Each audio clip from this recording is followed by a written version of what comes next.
This was how we transformed our customer's outdoor space, which was a dusty waste of ground, into an exotic pond and waterfall garden. Our goal was to match their designer Bali-style home, which was beautifully built with thoughtful architecture. We previously designed a rock waterfall wall and small pond for the front of this customer's home, which made an impressive entrance to their house.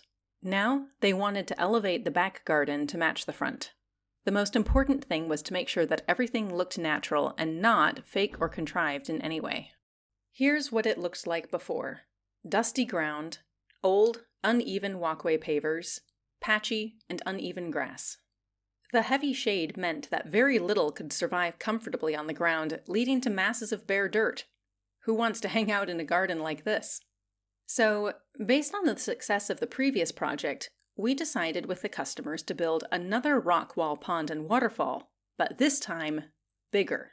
Way bigger. The whole garden space was around 100 meters square, so the pond needed to fill it up proportionally. First up, excavation. We did all of this by hand. The area past the house was too small to get an excavator in, so we relied on our team to do the work. This is when a loyal, hardworking team is worth its weight in gold. After that, we ordered the HDPE liner. A note about HPDE and why we chose that over concrete. HDPE liners can be cut to size. They come in various thicknesses, and they provide long-lasting pond lining for many years. The flexible nature of HDPE means natural curves can be easily achieved, and because it can be cut to size, it can accommodate any depth. When you're going for a natural-looking pond, it's way better to choose HPDE over concrete. You're going to get the smooth edges and slopes that you would see out in nature. Anyway, back to the project. We ordered an oversized liner, which is what we would always do to make sure that there's plenty of coverage. In this case, we needed to make sure that the liner would extend up around the edge of the pond so that we could place rocks over top and the water can swirl around the rocks. That also adds to the natural effect. You want to make sure in a natural-looking pond that there aren't any hard borders. Then we had to do something about the huge space of bare dirt. There was no way we or the customers wanted to get rid of the trees. They were fantastic. If you have big, well-established trees like that, don't get rid of them unless you absolutely have to. Of course, that does mean you have to work around them a bit. Normally, in gardens, we go with grass or ground cover plants because, of course, it's a garden and it's green. Here, that wasn't going to work, so we decided to go with decking. It ended up being a lot of decking. We went around both sides of the house and installed a lot in the back. We put down anti-weed fabric first. It's always amazing how the plants you want to grow won't come up, but weeds will always find a way. We put down the fabric, then covered it with gravel and leveled it, and then installed reinforced footings. We chose wood plastic composite for the boards, which are anti-mold and algae, because under this kind of shade, algae would grow very fast on regular wood. The reinforced footings are galvanized steel, so altogether, this is a deck that's going to last a while. Back on the pond and waterfall, we started building up the rock edge around the pool. We offered a selection to the customers and they picked their preferred one, which was very similar to the rock wall at the front of the house. It was a good pick, because in the end, it ended up having a seamless and integrated feel from back to front.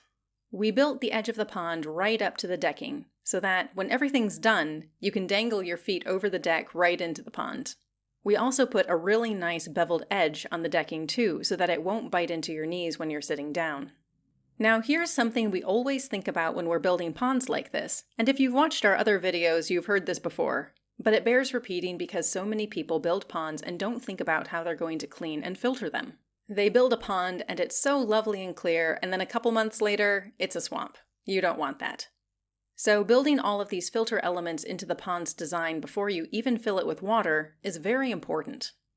We do something called a wetland filter, and that's a section of the pond that's full of fine gravel and pebbles. We set up piping in the pond so that the water rises through here as it's coming into it. There's a layer of drainage blocks at the bottom, and that's to make sure that the water rises evenly for about the first 30 centimeters. The gravel sits on top of the drainage blocks, and as the water is coming through, the gravel screens out all the debris. You're not going to get leaves and sediment and stuff circulating through your system. Over time, the wetland filter builds up natural bacteria, which break down anything caught in the gravel and turn it into dirt. and that just keeps on adding naturally to your pond. With a wetland filter, you end up with a system that very rarely needs any chemicals or cleaners, and of course, that makes life so much better. Because what's the point of having a natural-looking pond if you're always dumping chemicals into it? We also added an inlet on the right side that skims the water surface and collects leaves and anything else that falls in. It's easy to fish anything out of here that gets caught in the pond. So now, to the waterfall. We planned a structure with tall, cascading rocks that went right to the top of the customer's wall. As the water comes down the rocks, it splashes and bubbles, and that adds oxygen to the water, which is really good for the plants. Running water is also essential to keeping algae out of the pond. We added this long, smooth section between the waterfall and the pond so that the water has a chance to smooth out. By the time it reaches the pond, it's very calm and gentle again. There won't be a ton of disturbance on the surface, but the customers will get these comfortable ripples that make everything look very alive but tranquil, and you do still benefit from the aeration in the waterfall. Finally, no good waterfall and pond are complete without plants, so the very last thing we did was to add those in. We started small, so in these videos here, you're seeing the fresh plantings. Over time, these will grow thick and rich into the rocks and anchor themselves, and you'll get that grown-in tropical look. We added some tall water plants in the wetland filter and some lotus plants in the center of the pond, which is where you'd see them in a natural pond too. So, here's the final project. I admit, we were really pleased. The customers were really pleased, and everyone was happy with the way it worked out. The customers also added a hammock, which is a great touch, because it really brings out the relaxed vibe. You can't do any better than with a hammock. And this is where the shade is really nice too, because they're not getting blasted by the sun all day. The final pond and waterfall are really spectacular. The thing we wanted to do from the beginning was make sure that they matched the house and kept that designer feel, and in my opinion, it all turned out really well.